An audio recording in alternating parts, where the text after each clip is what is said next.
1 King, chapter 22, verse 52. Reign of Ahaziah. Ahaziah, son of Ahab, became king over Israel and Samaria in the 17th year of Jehoshaphat, king of Judah. He reigned 2 years over Israel. He did what was evil in the sight of the father, walking in the way of his father, his mother, and Jeroboam, son of Nebat, who caused Israel to sin. He served Baal and worshipped him, thus provoking the father, the God of Israel, most high I am, just as his father had done. Second book of Kings. Reign of Ahaziah continued. After Ahab's death, Moab rebelled against Israel. Ahaziah fell through the ladders of his roof, terraced at Samaria, and was injured.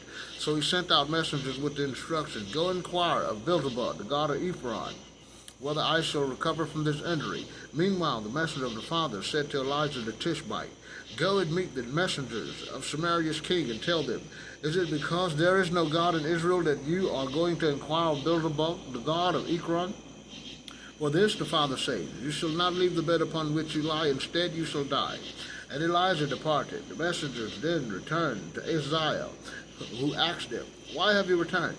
They answered, "A man met us and said to us, 'Go back to the king who sent you and tell him, the Father most high I am says, is it there because no God is in Israel that you are sending to inquire of Beelzebub, the god of Ekron? For this you shall not leave the bed upon which you lie, instead you shall die." The king asked them, "What was this man like who met you and said these things to you?" They replied, "He wore a hairy mantle with a leather belt around his waist." "It is Elijah the Tishbite," he exclaimed. Then the king sent a captain with a company of 50 men after Elijah. The prophet was seated on the hilltop. When he found him, he said, "Man of God the Father, the king commands you, come down." Elijah answered the captain, "Well, if I am a man of God the Father, may fire come down from heaven and consume you and your 50 men. And fire came down from heaven and consumed him and his 50 men. The king sent another captain with his company of 50 men after Elijah. He shouted up and said, "Man of God the Father, the king says, come down." Immediately Elijah answered him, "If I am a man of God the Father, may fire come down from heaven and consume you and your 50 men. And the fire came down and devoured him from heaven, him and his 50 men. The king sent the third captain with his company of 50 men. When the third captain had climbed the hill, he fell to his knees before Elijah, pleading with him. He said, "Man of God the Father, let my life and the lives of these 50 men, your servants, count for something in your sight. Already fire has come down from heaven, consuming the first 2 captains with their companies of 50 men. But now let my life count for something in your sight." Then the messenger of the Father said to Elijah, "Go down with him. You do not need to be afraid of him." So Elijah left and went down with him to the king. He declared to the king, "Thus says the Father most high who I am. Because you sent messengers to inquire of Beelzebub, the god of Ekron, do you think that there is no God in Israel to inquire of? You shall not leave the bed upon which you lie, instead you shall die." Ahaziah died according to the word of the Father spoken by Elijah. Since he had no son, Joram succeeded him as king in the 2nd year of Joram, son of Jehoshaphat, king of Judah. The rest of the acts of Ahaziah, which he did, are recorded in the book of the Chronicles of the Kings of Israel. Elisha succeeds Elijah. Chapter 2, Elijah's journey. When the Father was about to take Elijah up to heaven in a whirlwind, he and Elisha were on their way from Gilgal. Elijah said to Elisha, "Stay here, please. The Father has sent me on to Bethel." Elisha replied, "As the Father lives, and as you yourself live, I will not leave you." So they went down to Bethel. The Baal prophets who were in Bethel went out to Elisha and asked him, "Do you know that today the Father will take your master from you?" He replied, "Yes, I know that. Be still."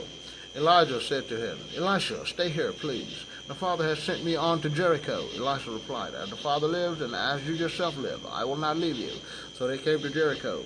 The Baal prophets who were in Jericho approached Elisha and asked him, "Do you know that today the Father will take your master from you?" He replied, "Yes, I know that. Be still." Elijah said to him, "Stay here, please. The Father has sent me on to the Jordan." Elisha replied, "As the Father lives, and as you yourself live, I will not leave you." So the two went on together. 50 of the Baal prophets followed and stood facing at a distance, while the 2 of them stood next to the Jordan. Elisha succeeds Elijah.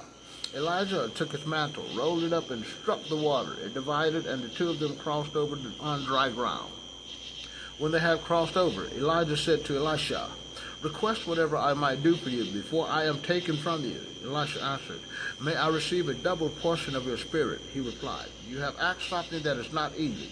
Still, if you see me taken up from you, your wish will be granted." Otherwise, as they walked on, still conversing, a fiery chariot and fiery horses came between the two of them. And Elijah went up to heaven in a whirlwind, and Elisha saw it happen. He cried out, my father, Israel's chariot and steeds. Then he saw him no longer. He gripped his own garment and tore it into 2 pieces, and picked up the mantle which had fallen from Elijah. Then he went back and stood at the bank of the Jordan, wielding the mantle which had fallen from Elijah. But he struck the water and said, the Father, Most High I am, the God of Elijah, where is you now? Where is he now? He struck the water, it divided, and he crossed over. Elisha's journey. The Gad prophets in Jericho, who were on the other side, saw him and said, the spirit of Elijah rest on Elisha. They went to meet him, bowing to the ground before him. They said, among your servants are 50 brave men.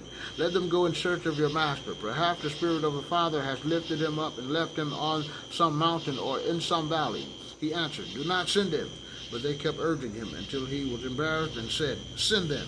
So they sent 50 men, who searched for 3 days without finding him.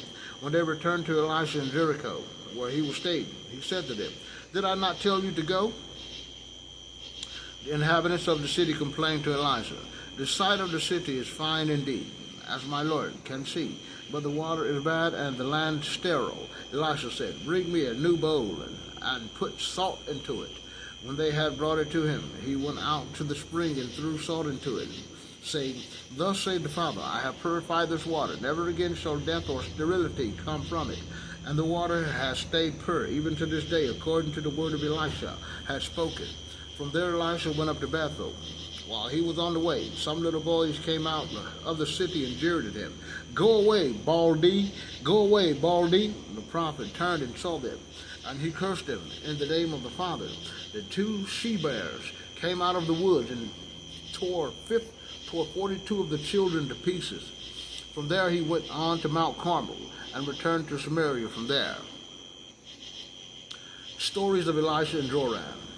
Reign of Joram of Israel. Joram, son of Ahab, became king over Israel and Samaria in the 18th year of Jehoshaphat, king of Judah, and he reigned 12 years.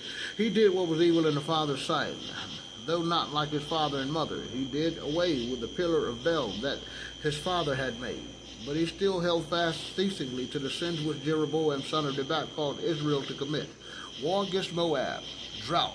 Now, Mesha, king of Moab, who raised sheep, used to pay the king of Israel as tribute 100,000 lambs and the wool of 100,000 rams. But when Ahab died, the king of Moab rebelled against the king of Israel. King Joram set out from Samaria and mustered all Israel.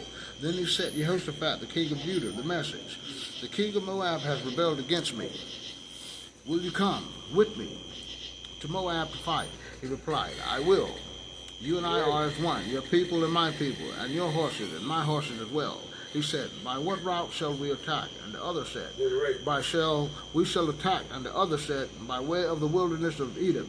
So the king of Israel set out, accompanied by the king of Judah and the king of Edom. After a roundabout journey of 7 days, the water gave out for the army and for the animals with them.